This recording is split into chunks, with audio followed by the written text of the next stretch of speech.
Hello good morning dear student. Vidya Bharati senior secondary school के live tutorial में आपका फिर से स्वागत है। ठीक है, और हम आपके लिए लेके हैं क्या, हाँ जी, physical properties of ether. Ether की जो भौतिक गुणधर्म है यू, ठीक है। और यहाँ से भी बोर्ड एग्जाम में क्वेश्चन आ चुका है। ठीक है, फिजिकल प्रॉपर्टीज से पूछा गया था क्या कि जो आपका ईथर है वो लुईस क्षार की तरह काम करता है, क्यों, कारण दीजिएगा। ठीक है, इस प्रकार से क्वेश्चन आया हुआ है। ठीक है, तो आज के लेक्चर में पढ़ने वाले हैं physical properties of ether, ether के भौतिक गुणधर्म। ठीक है, तो देख लीजिएगा। सबसे पहले बात कर रहे हैं हम किसकी, ईथर की। क्या देख रहे हैं आप, फिजिकल, क्या देख रहे हैं आप, फिजिकल प्रॉपर्टीज देख रहे हैं बेटा, किसकी, ईथर की। ओके, तो यहाँ पे याद रखेंगे क्या, जो आपका डाईमेथिल ईथर है, कौन, डाईमेथिल ईथर, और दूसरा डाईएथिल ईथर है C2H5 का होल ट्वाइस O। हाँ जी, डाईमेथिल ईथर और जो डाईएथिल ईथर है वो किस फॉर्म में होंगे बेटा, गैसीय अवस्था में होंगे। ठीक है, इसके बाद में जो अन्य ईथर हैं, अन्य ईथर हैं, ठीक है, जो अन्य ईथर हैं वो क्या होंगे, हाँ जी, दारू व किस अवस्था में होंगे, ठोस अवस्था में होते हैं। ठीक है, हालांकि मुख्य रूप से द्रव अवस्था में ही मिलेंगे आपको।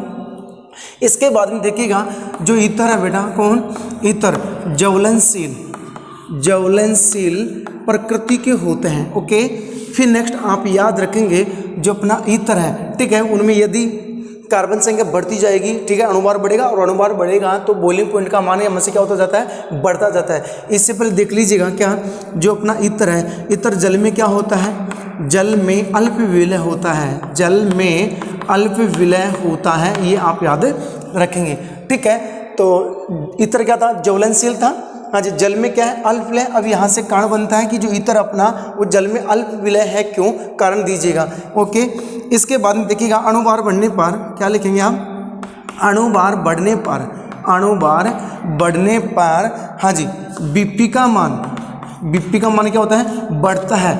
लेकिन ध्यान रखना, अल्कोहल, अल्कोहल वह कार्बोनिल, अल्कोहल वह कार्बोनिल कंपाउंड, कार्बोनिल कंपाउंड तथा जो आपका कार्बोक्सिलिक एसिड है, कार्बोक्सिलिक एसिड है, उनकी तुलना में, हाँ जी, इसका बीपी का मान क्या होता है बेटा, कम होता है। ये याद रखेंगे, क्योंकि इनमें अल्कोहल कार्बोनिल कंपाउंड जैसे एल्डिहाइड कीटोन है और कार्बोक्सिलिक एसिड है, इनमें इंटरमोलिकुलर हाइड्रोजन बॉन्डिंग का फॉर्मेशन होने के कारण इनका गलनांक उतना का मान तो उच्च होता है और इसका क्या होता है, हाँ जी, ईथर का कम होता है। ये आप याद रखेंगे। और ये लाइन तो आप सब जानते हैं, चाहे कोई सा भी यौगिक को अणुभार बढ़ेगा तो हमेशा बीपी का मान क्या होता है, बढ़ता है। ओके, नेक्स्ट, तो ये मुख्य मुख्य बातें होगी। और आप नॉर्मली याद रख सकते हैं क्या, जो आपका ईथर है, कौन, ईथर है, वो क्या होते हैं बेटा, सुगंधित होते हैं। क्या होते हैं, सुगंधित, अच्छी गंध वाले होते हैं। इसके बाद में, हाँ जी, ये तो नॉर्मल लाइन थी, आप याद रख सकते हैं। नेक्स्ट देखिएगा, क्वेश्चन यहाँ से बनता है अपना, हाँ जी, ईथर जल में अल्प विलय होता है, क्यों, ईथर जल में अल्प विलय होता है, क्यों, कारण दीजिएगा। तो क्या लिखेंगे, क्योंकि जो ईथर है वो जल के अणु के साथ, अर्थात ईथर के अणु जल के अणु के साथ, जल के अणु के साथ हाइड्रोजन बॉन्डिंग का निर्माण कर लेता है, कर सकते हैं, या फिर इस प्रकार से भी आप रिप्रेजेंट कर सकते हैं। हाँ जी, ROR, क्या लिखेंगे, हाँ जी, HO, क्या लिखा, H। इसी प्रकार क्या लिख सकते हैं आप, HOH। हाँ जी, तो ईथर के अणु जल के अणु के साथ में, हाँ जी, दुर्बल हाइड्रोजन बॉन्डिंग का निर्माण कर लेते हैं। इसके कारण से, हाँ जी, जो आपका ईथर है वो जल में क्या रहेगा, अल्प विलय रहेगा। अब दूसरी बात, ईथर को यदि आप सुरक्षित रखना चाहें तो लैब में से ऐसा कौन सा केमिकल्स लेंगे जिसकी वजह से जो ईथर आपका सेफ रहेगा, अर्थात ईथर को गिरनार अभिकर्मक में सुरक्षित रखा जा सकता है। याद रखेंगे, क्या करें, जो आपका ईथर है उसको प्रयोगशाला में, हाँ जी, गिरनार अभिकर्मक में सुरक्षित रखा जाता है। तो देख लीजिएगा, हाँ जी, क्या लिख रहे हैं हम, हमने कहा है, हाँ जी, ईथर को किस में, GR में क्या रख सकते हैं आप, सुरक्षित रख सकते हैं, ये याद रखेंगे। ठीक है, तो ईथर को गिरनार अभिकर्मक में सुरक्षित रखा जाता है, अर्थात जो ईथर है वो गिरनार अभिकर्मक के साथ में, हाँ जी, कोऑर्डिनेशन बॉन्ड का फॉर्मेशन कर लेता है। देखिएगा कैसे, जैसे आपके पास में ईथर है, जैसे डाईएथिल ईथर बेटा, C2H5 का होल ट्वाइस O ईथर है, और आपके साथ में कौन है, RMgX है। ठीक है, हाँ जी, तो देख लीजिएगा जो ईथर है वो इसके साथ में किस प्रकार से जुड़ने वाला है, Mg, हाँ जी, यहाँ पे RMgX है बेटा, कौन है, RMgX है। यहाँ पे देख लीजिएगा C2H5 का होल ट्वाइस, हाँ जी, कोऑर्डिनेशन बॉन्ड है बेटा ये, ठीक है। इसी प्रकार से नेक्स्ट देखिएगा क्या लिखेंगे आप, C2H5 का होल ट्वाइस, हाँ ये बन गया अपना। तो क्या बोलेंगे इसको, एल्किल मैग्नीशियम हैलाइड डाई ईथरेट, ये बोलेंगे आप, ठीक है। इस प्रकार से आप ईथर को प्रयोगशाला में ग्रिग्नार अभिक्रमक में क्या कर सकते हैं, सुरक्षित रख सकते हैं। अर्थात हाँ जी, जो ईथर आपका वो ग्रिग्नार अभिक्रमक के साथ में कोऑर्डिनेशन बॉन्ड बनाता है, कौन सा बॉन्ड, कोऑर्डिनेशन बॉन्ड बनाता है, रिएक्शन नहीं कर पाता है इसके साथ, ठीक है, कर सकते हैं। तो ये अपनी जो फिजिकल प्रॉपर्टीज थी वो कंप्लीट हो गई। इसके साथ ही एक क्वेश्चन और आता है बेटा, देख लीजिएगा क्या, ईथर लुईस क्षार की तरह व्यवहार करता है क्यों, लुईस क्षार की तरह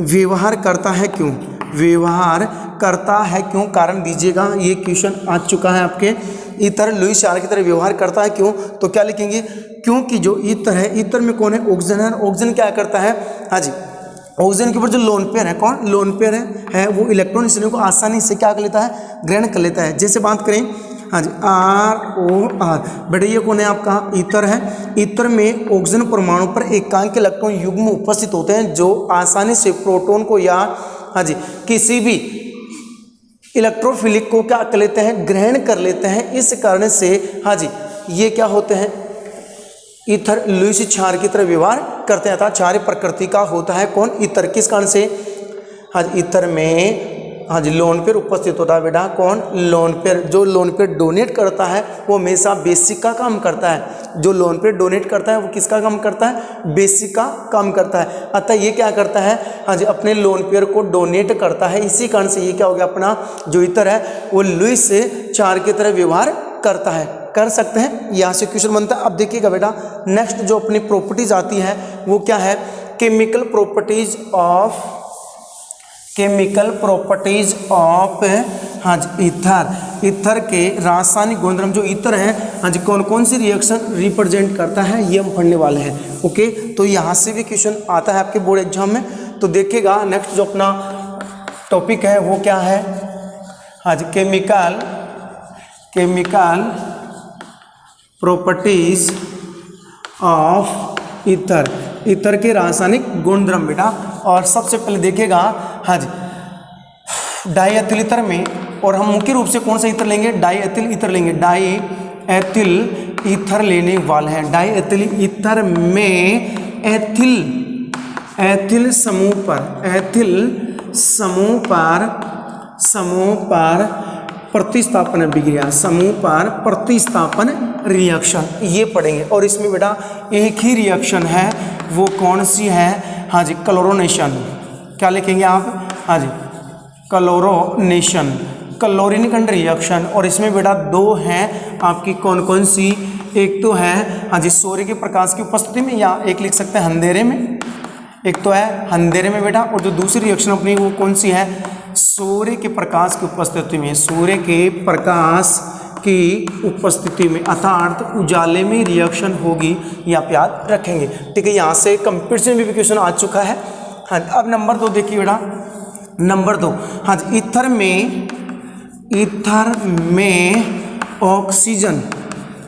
में ऑक्सीजन पर उपस्थित इलेक्ट्रॉन युग्म के कारण होने वाली रिएक्शन, के कारण होने वाली अभिक्रिया, के कारण होने वाली रिएक्शन, ये हम पढ़ेंगे इसमें नंबर 2 में। ईथर में कौन उपस्थित होता है, ऑक्सीजन पर क्या उपस्थित, इलेक्ट्रॉन युग्म है, जो भी हमने देखे थे। इसी कारण तो बेसिक का काम करता है ये। हाँ जी, नंबर 1 क्या लिखेंगे, formation of peroxide, formation of peroxide, हाँ जी पेरोक्साइड का निर्माण करता है ये इलेक्ट्रॉन युग्म। नंबर 2 क्या लिखेंगे, हाँ जी फॉर्मेशन ऑफ ऑक्सोनियम आयन, हाँ जी ऑक्सोनियम आयन का भी निर्माण होता है। इसमें केवल 2 रिएक्शन थे बेटा। नंबर 3 देखिएगा, हाँ जी ईथर में ROR, अर्थात यहाँ से बॉन्ड तोड़ो चाहे यहाँ से तोड़ो, तो बंद विदलन के कारण होने वाली रिएक्शन, बंद विदलन, बंद विदलन के कारण होने वाली रिएक्शन देखेंगे बेटा। हाँ जी, देखिएगा नंबर 1 पहली रिएक्शन कौन सी है। हाँ जी, रिएक्शन विथ HX, क्या लिखेंगे आप, reaction with HX, hydrogen halide के साथ में रिएक्शन, अर्थात हैलोजन अम्लों के साथ में रिएक्शन। इसके बाद में हाँ जी क्या पढ़ेंगे आप, हाइड्रोलाइसिस, क्या पढ़ेंगे आप, हाइड्रोलाइसिस। नंबर 3 देखिएगा हाँ जी, किसके साथ रिएक्शन, एसिड क्लोराइड के साथ रिएक्शन या एसिटिल क्लोराइड के साथ रिएक्शन, एसिड क्लोराइड के साथ में रिएक्शन। फिर देखेंगे अब किसके साथ रिएक्शन, एसिटिक एनहाइड्राइड के साथ रिएक्शन, एसिटिक एनहाइड्राइड के साथ में रिएक्शन। ये आपके 4 रिएक्शन थे। इसके अलावा देखिएगा जो आपकी एक्स्ट्रा रिएक्शन है, कौन सी रिएक्शन, एक्स्ट्रा रिएक्शन है, वो 3 रिएक्शन है। एक तो बेटा आपका कंब्यूजन है, कौन है, कंब्यूजन है, दहन रिएक्शन है। और जो नंबर 2 है बेटा वो कौन सी आपकी, डिहाइड्रेशन है, डिहाइड्रेशन रिएक्शन, अर्थात इत्र का क्या करना है यहाँ पे, निर्जलीकरण करना है। और जो तीसरी रिएक्शन आपकी वो है reaction with carbon monoxide, reaction with carbon monoxide, carbon monoxide के साथ में रिएक्शन। ये अपनी टोटल प्रॉपर्टीज होगी। जो ईथर है वो कौन कौन सी कैसे कैसे रिएक्शन रिप्रेजेंट करता है, ठीक है, वो अपनी मुख्य 3 होगी और ये एक्स्ट्रा रिएक्शन हो गई अपनी, ठीक है। दोबारा देख लीजिए क्या बोल रहे हैं हम, जो आपका डाई एथिल ईथर बेटा ये ले रहे हैं हम, क्या, CH3CH2O, क्या लिखूं, CH2CH3, ये अपना डाई एथिल ईथर है। और डाई एथिल ईथर में एथिल समूह पर होने वाली प्रतिस्थापन रिएक्शन, अर्थात ये एथिल है, इस पर या फिर इस पर होने वाली प्रतिस्थापन रिएक्शन हम फंडेंगे, ठीक है। अब नंबर इसमें देखेंगे एक ही रिएक्शन है, हेलोजिनेशन। हाँ जी, हेलोजिनेशन, अर्थात हेलोजिनेशन में हम क्लोरीन लेंगे तो क्लोरोनेशन देखिएगा, एक तो अंधेरे में क्लोरीन के साथ रिएक्शन करवाएंगे या फिर आप करवाएंगे क्या, सूर्य के प्रकाश की उपस्थिति में। यदि अंधेरे में करवाएंगे तो सिर्फ एक अल्फा हाइड्रोजन परमाणु का क्या होता है, रिप्लेस होता है। और यदि यही रिएक्शन आपने उजाले में करवा दी, क्लोरीन की रिएक्शन यदि आपने ईथर के साथ उजाले में करवा दी है तो सभी आज अल्फा बीटा हाइड्रोजन परमाणु का क्या हो जाता है, प्रतिस्थापन हो जाता है। ये कंपटीशन में आ चुका है, ठीक है। नंबर 2, ईथर में ऑक्सीजन पर उपस्थित इलेक्ट्रॉन युग्म, ईथर में ये है ऑक्सीजन, इसके ऊपर कौन उपस्थित बेटा, इलेक्ट्रॉन युग्म है। इसके कारण से कौन कौन सी रिएक्शन होती है वो हम पढ़ेंगे, ठीक है। तो कौन कौन सी रिएक्शन है, हाँ जी, फॉर्मेशन ऑफ पेरोक्साइड, हाँ जी, इस इलेक्ट्रॉन युग्म के कारण से फॉर्मेशन का, हाँ जी, किसका फॉर्मेशन होता है, पेरोक्साइड का फॉर्मेशन होता है। और इसी कारण से ऑक्सोनियम आयन का भी फॉर्मेशन होता है, किसके कारण से, इलेक्ट्रॉन युग्म के कारण से, ओके। फिर नेक्स्ट देखिएगा ROR, यहाँ से बॉन्ड तोड़ो बेटा, चाहिए यहाँ से बॉन्ड तोड़ो, ठीक है, बंद विदलन के कारण होने वाली रिएक्शन। तो इसमें 4 रिएक्शन दे रखी है आपकी, HX के साथ रिएक्शन। और यहाँ पे जो प्रयोग करेंगे हम, जेसेल विधि को भी काम में लेने बेटा, हम कौन सी विधि को काम में लेंगे, जीसेल विधि को काम में लेने वाले हैं। फिर नेक्स्ट देखिएगा हाइड्रोलाइसिस, ईथर का जल अपघटन करवाना है। फिर नेक्स्ट एसिड क्लोराइड के साथ रिएक्शन करवाना है। और क्या लिख सकते हैं आप, एसिटिक एनहाइड्राइड के साथ रिएक्शन करवाना है। और यदि आप चाहें तो इसका क्या करवा सकते हैं, रिडक्शन भी करवा सकते हैं, ईथर का क्या करवा सकते हैं, रिडक्शन करवा सकते हैं। ये हो गई तीसरा पॉइंट अपना। फिर नेक्स्ट क्या था, एक्स्ट्रा रिएक्शन देखना, कंब्यूजन अर्थात दहन रिएक्शन, हाँ जी, निर्जलीकरण रिएक्शन और कार्बन मोनोऑक्साइड के साथ में रिएक्शन जिससे एस्टर का फॉर्मेशन होता है। तो ये रिएक्शन हम पढ़ने वाले हैं। तो सबसे पहले स्टार्ट करते हैं हम क्या, डाई एथिल ईथर में एथिल समूह पर। इससे पहले आप एक बार इसका स्क्रीनशॉट ले लीजिएगा, फिर हम आगे चलते हैं कि कौन कौन सी रिएक्शन 1 बाय 1 कर की रिएक्शन हम पढ़ने वाले हैं, ठीक है। शायद आपको ये दिख रही होगी रिएक्शन, मैं थोड़ा सा इसको चेंज करता हूँ बेटा, यूँ अब दिख रही है बेटा आपको, हाँ जी।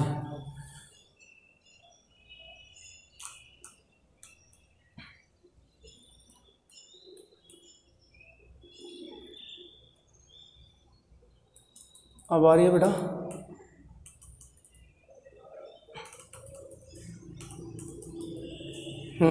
अब ठीक है।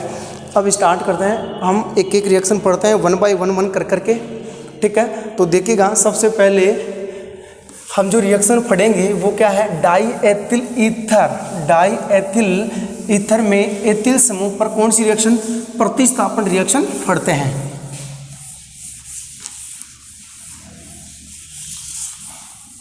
हाँ जी, तो देखिएगा बेटा क्या कह रहे हैं हम, डाई एथिल ईथर में हाँ जी एथिल समूह पर होने वाली रिएक्शन, और इसमें आपने कौन सी पढ़ी है, हेलोजिनेशन।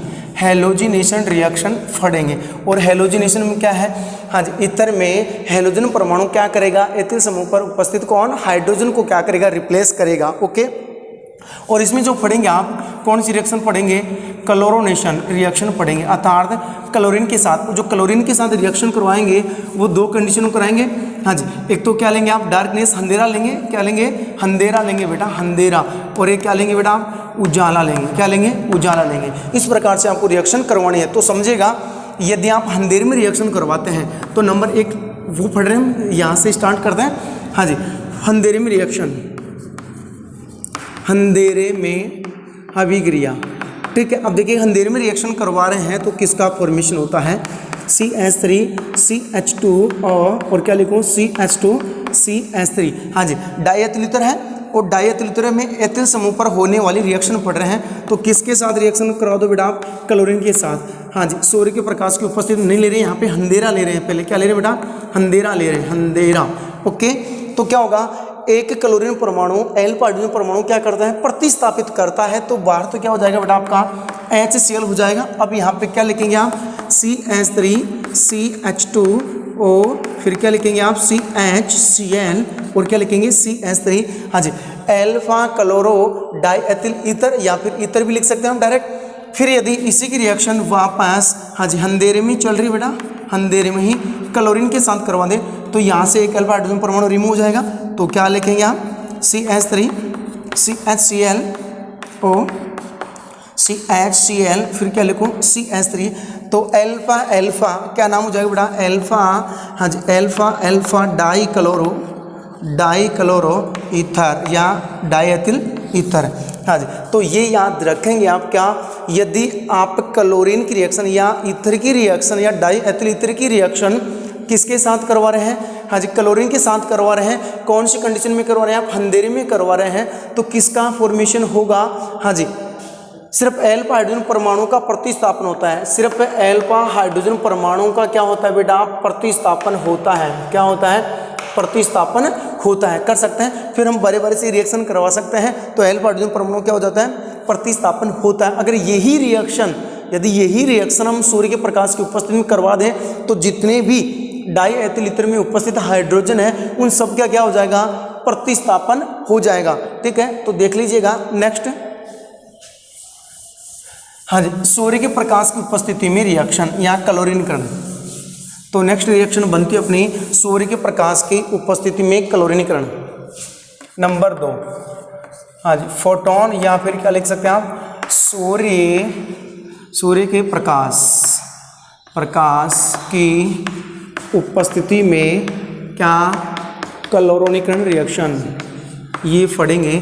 ठीक है, उजाले में रिएक्शन करवा रहे हैं तो यहाँ से स्टार्ट करते हैं। देखना बेटा, CH3CH2O CH2, क्या लिखा आपने, CH3 लिखा है। ओके, अब देखिएगा, हाँ जी इसकी रिएक्शन क्लोरीन के साथ करवा रहे हैं आप। ठीक है, और हाँ जी किस में करवा रहे हैं आप, सूर्य के प्रकाश की उपस्थिति, अर्थात उजाले में रिएक्शन हो रही है, प्रकाश की उपस्थिति में क्या हो रही है, रिएक्शन हो रही है। ठीक है, तो जितने भी इसमें हाँ जी अल्फा और बीटा हाइड्रोजन परमाणु उन सब का क्या हो जाता है, प्रतिस्थापन हो जाती है, अर्थात रिएक्शन भी फास्ट हो जाएगी।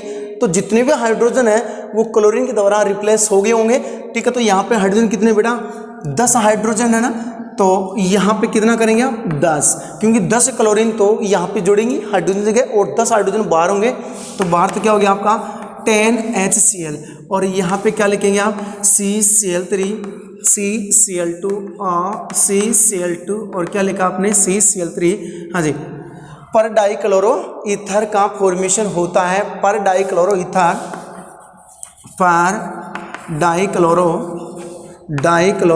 ईथर का फॉर्मेशन होता है, ये आप याद रखेंगे। तो ये बेटा जो रिएक्शन थी अपनी, ये हाँ जी कंपटीशन में बहुत बार आ चुकी है। ठीक है, या तो पूछता है निम्न क्रिया को पूर्ण कीजिए, या निम्न क्रिया द्वारा कौन सा प्रोडक्ट बनेगा। हाँ जी, वहाँ पे रिएक्शन, ये जो प्रोडक्ट है वो आपको ऑब्जेक्टिव में दिए जाएंगे। ठीक है, तो आपको सिर्फ छांटना है कि कौन सा यहाँ पे प्रोडक्ट बनने वाला है।